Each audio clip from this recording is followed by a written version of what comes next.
Hi, I'm Kristen Plummer. I work for KVCAP here in Skowhegan on the Somerset Initiative, which is a project to reduce child maltreatment in Somerset County. And today I have with me Nicole.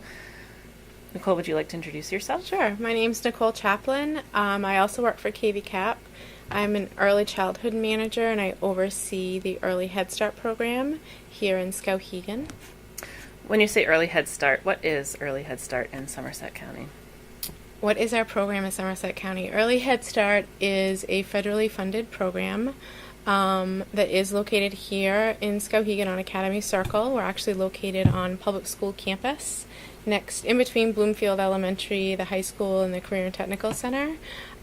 We are serving 16 infants and toddlers, and those are low-income families.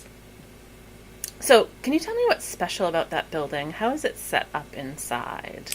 That building is special for a couple of reasons. That building actually was moved from our Mary Street location, one of KVCAP's older buildings, where we used to have infant and toddler childcare programming. We, a year ago, received a federal Early Head Start childcare partnership grant. As part of that grant, we relocated that building from Mary Street across town to Academy Circle. We have another program in Waterville, Maine called Educare Central Maine, and we designed the interior of our new building to model after the Educare facility. So in doing that, the classrooms, there's 2 classrooms, 8 children in each classroom. However, it's pretty much an open concept building, really designed to promote a sense of community between all the children and the staff. There is also observation booths on site to promote observations by parents. We work with practicum students in local colleges, as well as we work with the Career and Technical Center Early Childhood Program. And those observation booths are used by them as well, so the high school students are in that program. It's also designed to support professional development of staff. So within that model, there's on-site coaching and mentoring that occurs with staff to promote and further their professional development. And the entire design of the building is designed to support all of those pieces. Very cool. It is a very neat building. So can you tell me who qualifies for Head Start? Who can attend Head Start first? What are the ages of kiddos who can attend Head Start, and then how do they qualify? Well, Early Head Start is children. That's okay. There's Early Head Start and Head Start. Early Head Start is children 6 weeks up to 3 years old, and Head Start eligibility is children 3 to 5 years old.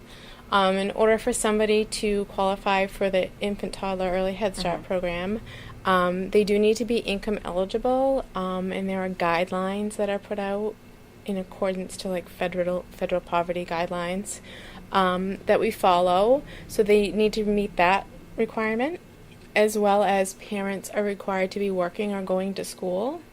And that requirement aligns with the fact that parents also need to be eligible for a state subsidy, whether it be a voucher or Aspire.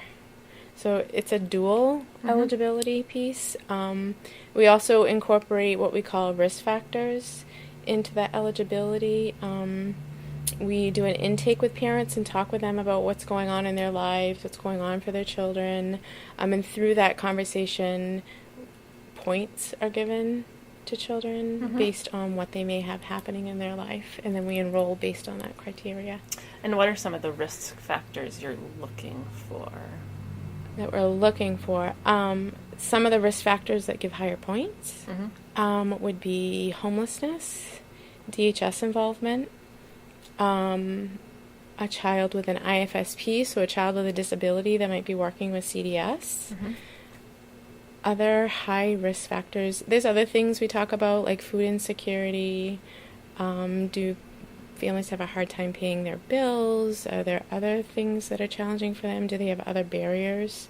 It's really those barriers that give the points.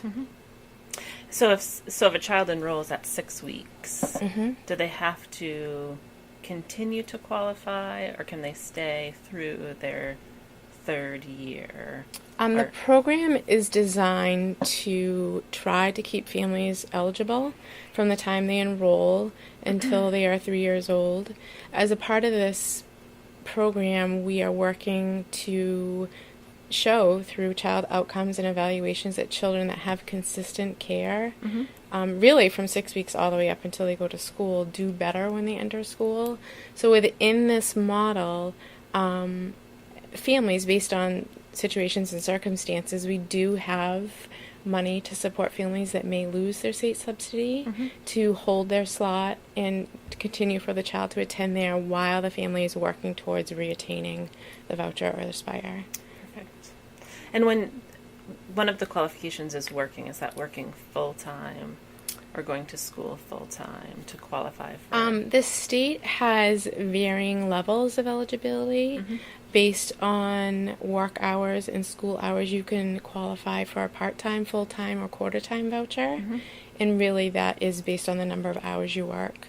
Within our program, we would subsidize the cost of care for the remaining portion of what's not covered for the voucher. So if a child qualified or a family qualified for half-time voucher, that wouldn't mean that they would come from 8 to noon. That's not the way the program's designed right now, no. So that you would wrap around that halftime so that children could attend a full day. Yes. However, as part of our work with families, we would work with them to work towards obtaining a full voucher. Working with them around goal setting. What do they want? What are they working towards? What would they like to do? So we can help them obtain that full voucher. And so this is all a lot of information. It is a lot of information. If someone has a question about whether or not they qualify or how to qualify or what they might need to qualify, what's the best thing for them The best to way do? for some to get a hold of us is to actually call the site. Okay. The person on site who does the enrollment is Jessica Grass. Excuse me, just recently married Jessica Brown. And the phone number at the site is 858-1450. And we'll have something at the end. Yes, that I have gives a all of flyer. that information. Yep. Perfect. So, just curious, what does a typical day look like? What time can kids arrive? Do they eat breakfast? Do they have lunch? What time do they leave? And what happens in between? Every child's schedule is a little bit different. It's based on the needs of the family. What are their work schedules? When are they in school? We really strongly encourage consistent attendance of children. It's important for children to have that consistency, and research and data shows that the more consistent attendance is, the better the outcomes are. And there's actually attendance that shows that even attendance at this young age and as they go into preschool is a future predictor of public school attendance. But a typical day, we're open from 7 to 5. And when our family enrolls, we talk with them about what that schedule will look like for them, and we have a conversation about it. So every child's schedule is not the same. Some children might come in at 7, some might come in at 9, some might leave at 3, some might leave at 5. It's really based on the family's need. When they do arrive, when they come in the morning, we do serve breakfast, and we serve breakfast for all children. So we provide formula, we provide baby food, we provide the food for the toddlers. We store breast milk on site, so that breakfast meal is provided. As well as we provide lunch in the same fashion and an afternoon snack. Throughout the day, we do implement a curriculum in our infant toddler classrooms. It's actually the creative curriculum. And it's a framework that is based around best practices for infants and toddlers and really looking at individual needs of each child and how to enhance and support the environment to further their growth, as well as look at the teachers' interactions with children. So throughout the day, there are intentionally scheduled activities, interactions. It may be artwork. It may be sitting at a table with a child and building blocks. It may be sitting down and reading books. It could be working in a sensory table. It's really based on the needs and the interests of the children in the classroom, but there is an intentional plan every single day. We also go outside several times a day. One of the really great things about where we're located is we are able to walk with the children around the campus of the public school the children have some really great interactions with public school staff. We're able to go into Bloomfield School and interact with the children there. This past year, the children were able to observe a modular building being built outside by the tech center. That must have been fun. They loved it. They could actually see it out their classroom window. So we have a lot of interaction with the public school on that campus, and that's really important to those children because it's their community. Absolutely, and probably where some of them will attend Absolutely. school. So to develop that comfort or relationship early on is really neat. We also have community members like police officers and firefighters that will come in and visit the children. Officer Dave, who actually works for the district, comes in frequently and visits with the children. It's really important for these children to have visitors like that. Some of these children may not have the best experiences with police officers, and we really work to help them understand that police officers are safe people that are there to help them. Absolutely. Very cool. So back to thinking about providing lunch for kids. Where does that lunch come from? Do you prepare that on site? What kind of food do you provide? Our lunch is actually satellited in from Educare in Waterville, where they do have an on-site cook and nutrition person. It's brought in a couple times a week, and we warm it on site. We follow all the CACFP guidelines, so it's a healthy meal. We use fresh fruits and vegetables. There's also a component of the kitchen there is a little bit unique in that there's also an open concept piece of the kitchen. The kitchen is not totally enclosed from the classroom. Toddlers are encouraged to talk with the kitchen employee, the cook in the kitchen. There's actually openings where the toddlers can help bring food to the table. They help bring dishes back to the kitchen. The doors that go from the kitchen to the classrooms are half doors. There's a lot of interaction. Nutrition is a large component of what we do in Early Head Start as a whole. And do you eat meals together? Do you eat family style with, encouraging kids to serve themselves? And Infants are really fed when they're hungry. Right. But yes, we eat together. We eat in what's called family style meals. So even older infants and toddlers are drinking out of open cups. Children serve their own food. Really are taught a lot of those, are encouraged to use a lot of those self-help skills. Perfect. Can you give me just like a sample of something you serve for lunch or a snack? What did they have? I think yesterday was fish with buns and broccoli and fresh fruit. They typically will have milk with lunch. And I'm probably leaving out a food component. But they cover all the food components. Some other examples of foods that we have. We don't always have typical foods. We really encourage children to try different things.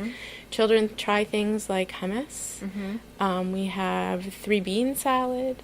Children eat hard-boiled eggs, cottage cheese. We do Greek yogurts. We make parfaits with kids.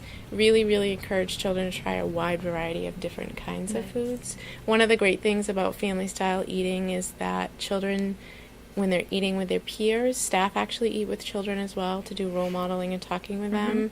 Children are more likely to try different things when they're in that environment. Absolutely. And they may be exposed to or trying foods that they would never have the chance to in their, at home. So recipes are also available to families if there's something that they want to try at home as well. Very cool. So you talked a little bit about providing formula and baby food. Are there other things that Early Head Start provides? Early Head Start also provides diapers for children, wipes, really anything that a child needs during the day we provide. We do ask parents to bring in extra clothes. Children do go outside and play and get dirty and paint. But if a child doesn't have that with them, we do have extra clothes on site. We have a washer and dryer. We'll wash clothes. But really everything that a child would need during the day for their basic needs we provide. And so the infants take naps in cribs. The toddlers take naps on cots, depending on their age. And infants really sleep based on their needs when they need to. The older children do follow a nap schedule and transition from the cribs onto the mats on the floor. So how are parents involved? So they bring their kids during the day. Is there a parent involvement piece of Early Head Start? Do you encourage? Parent involvement is a really large piece of Early Head Start. We actually call it family engagement. Parents, as part of the intake process, are encouraged to participate in the program, whether it be volunteering in the classroom, helping organize events, being part of our parent group. Parent groups help plan activities, they help plan events, they help decide how we spend our money for our program. They also have the opportunity to be a part of what's called Policy Council, which is a requirement of all Early Head Start and Head Start programs. That is a committee that is across our entire program, where there is representatives from each of our sites. That committee of parents looks at all our policies across our programs. They help us hire staff and really have a large part in the facilitation of our program. Other parts of family engagement, we partner with families, and when I say that, we work really hard to develop strong relationships with families, and work with them to create goals on things that they would like to work on. And as part of our relationship with them, we work with them to achieve those goals. So there's lots of conversations. Lots of conversations. Lots of goal setting, lots of checking in, lots of conversation with parents about what might be going on for them. We give parents referrals to outside agencies if they're having challenges with something. Great. So that's sort of to follow up on that. My next question. So you make referrals. Yes. You help connect families with outside services if they express a need, or you recognize a need and they're willing. How about transportation? How do kids get to Early Head Start? Do you provide transportation? We do not provide transportation. Families are encouraged to transport their own children.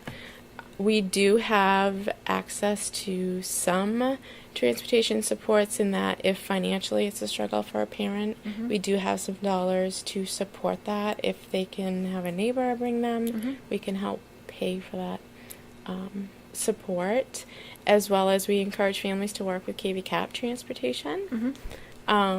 Teen parents who are prioritized in our program, which I did not mention, are eligible for KV CAP transportation. So transportation is not No. a barrier that would not allow a child to attend Early No, we Head work Start. really hard to work with families to ensure that children are getting there. And just going to follow up with, why are teen parents a priority in your program? Can you explain what that means? Yeah, in Somerset County, there is a high rate of teen pregnancy, and you actually may know I'm not sure on the number, but I know it's a high rate. It's one of the highest in the state. Because of that and many other factors within Somerset County is one of the reasons why our building and our program is here in Skowhegan. Teen parents, so we're being located next to the high school, working with teen parents in that high school to be able to bring their children to childcare while they're in school so that they can still attend school. One of the great things about where we're located is it allows teen parents to be really involved in our program. They are able to come visit their children during the day. They can do sports activities after school, and their child is still right next door. Teen parents are very high in our priority for enrollment. Perfect. And so thinking again about things, I know you mentioned when we were talking about food that you store breast milk. We do. So I'm sure there are, moms who are breastfeeding and bring their, infants and toddlers with breast milk. Do you have anyone on staff who helps support breastfeeding moms? We do. Our current family service coordinator, who is the person that enrolls families, the one I gave you the number for, and also works really closely with families, is a lactation consultant.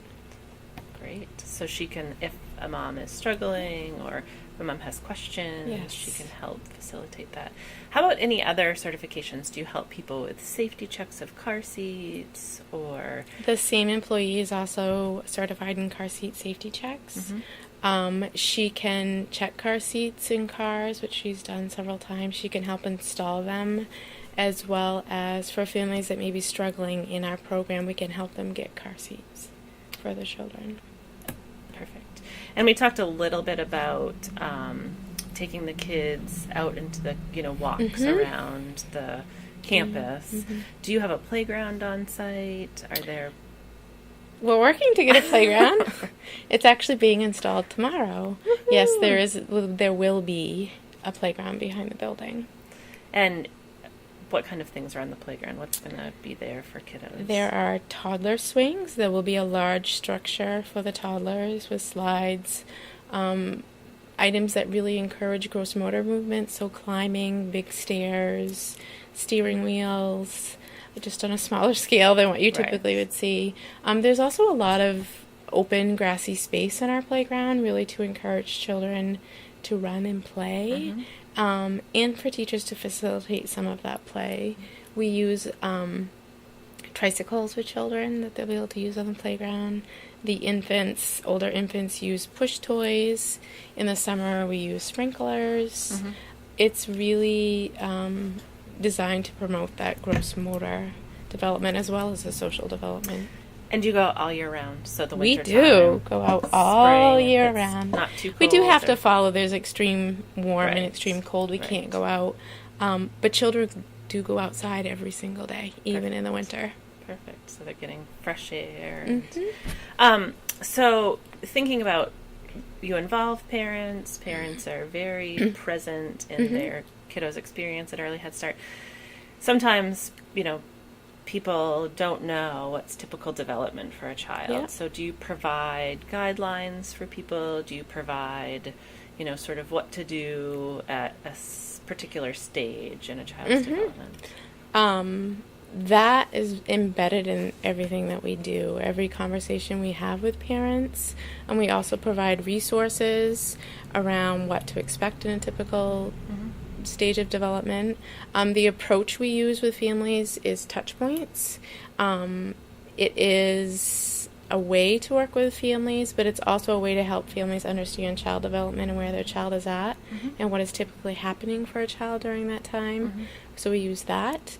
We also have an assessment system we use called Teaching Strategies Gold, in which staff gather observations of children, enter them into a database, and they are aligned with, there's domains of development, and they're really leveled compared to what the typical range of development is. That information is shared with parents at parent-teacher conferences, and a conversation will occur, or does occur, around where is their child at, what would the parent like to see, what could they work on, what is typical, what might not be typical. Another thing that we do for all children as a part of Early Head Start is that all children are screened with a developmental assessment, the Ages and Stages questionnaire. And in infant toddler programs, that is really a screening that involves the parent. The parent fills out the questionnaire about the child, sometimes with staff, sometimes on their own. But we use it as also a way to talk with parents about what is developmentally typical for children. It's also used as a way for us to possibly have a conversation with a parent about a child that may be a little bit delayed if we have concerns. If we do have concerns about children's development, we have conversations with parents and work with parents to refer their children for further evaluation at Child Development Services. Great.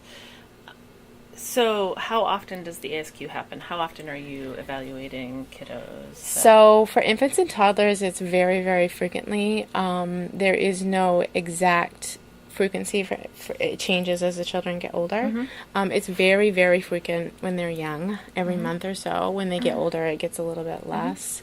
Other screening tools that we have, we screen for hearing, vision.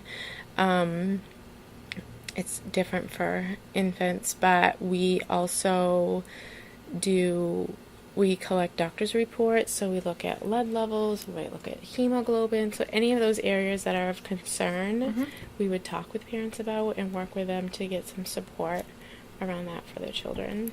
Another unique part of this program is that we are involved with the Maine Early Learning Investment Group, which is a group of business leaders across the state who are working to really, they've been interested in investing in early childhood education.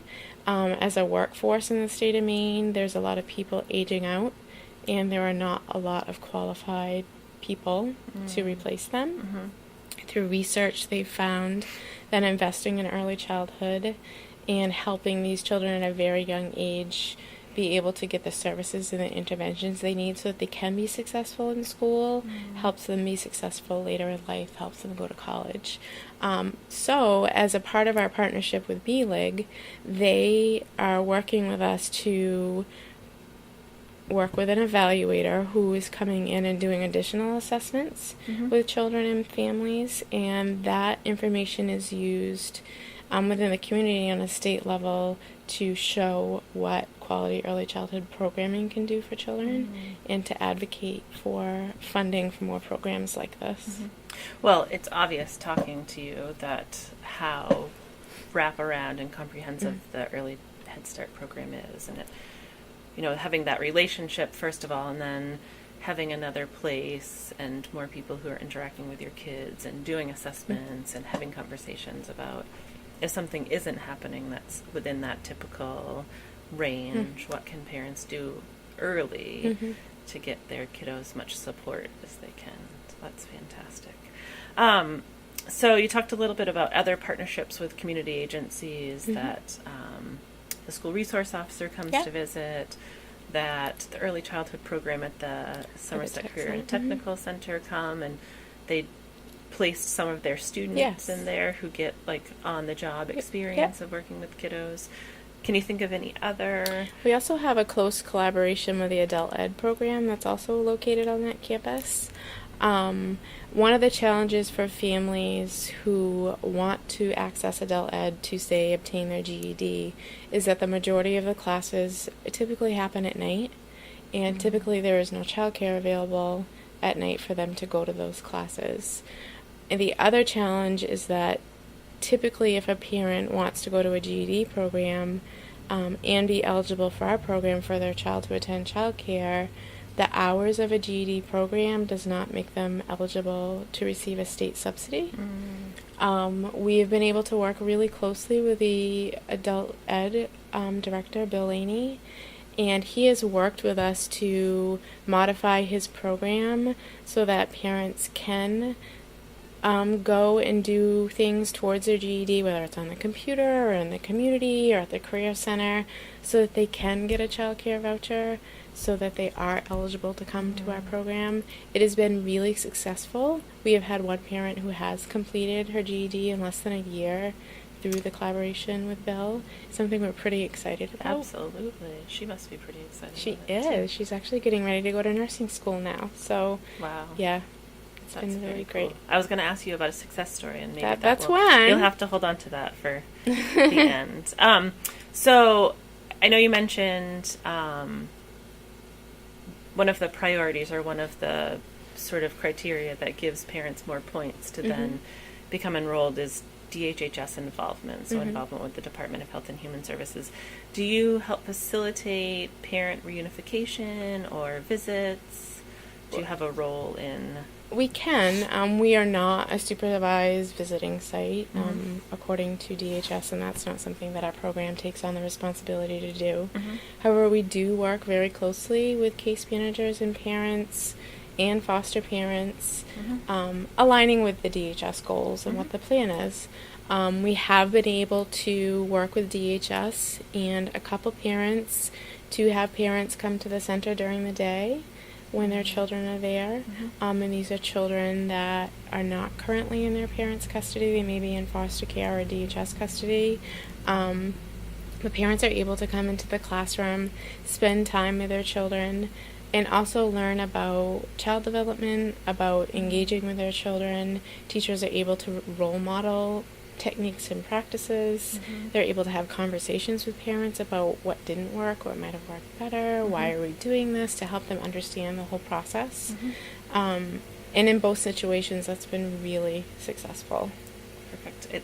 it would seem that it would be. It would be sort of like a, coach almost. Like, how can, I listen, observe, and get some support around. It's also a really great way to help a parent feel good about what they're doing. Absolutely. Yeah.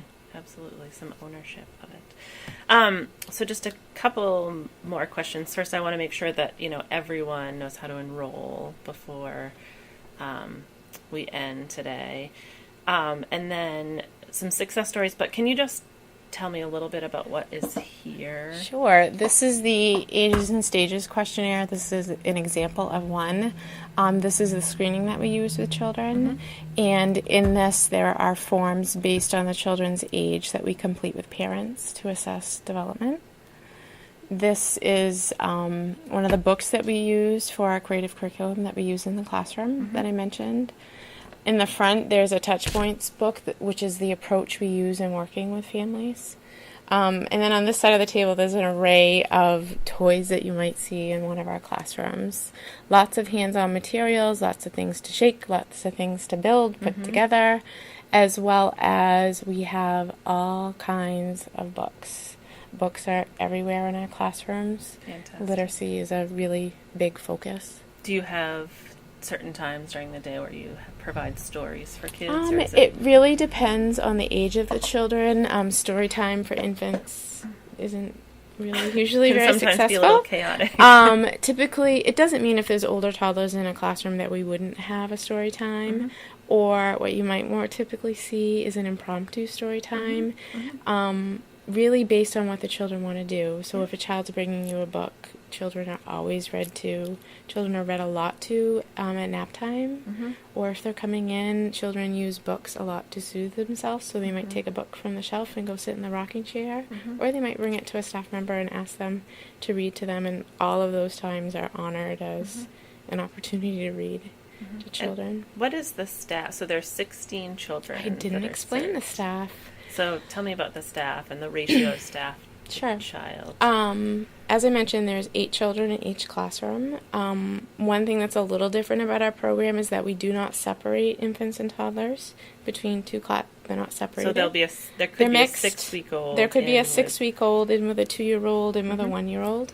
And that's really based around research that, well, for one, it does create a sense of community.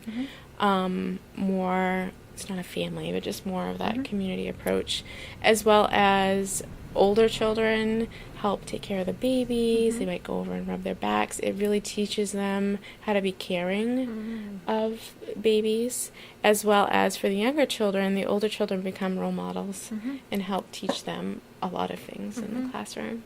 It's really interesting. You can see, especially when there's those babies that are learning how to walk, and there might be more than one in a classroom, and one is walking and the other one is like right.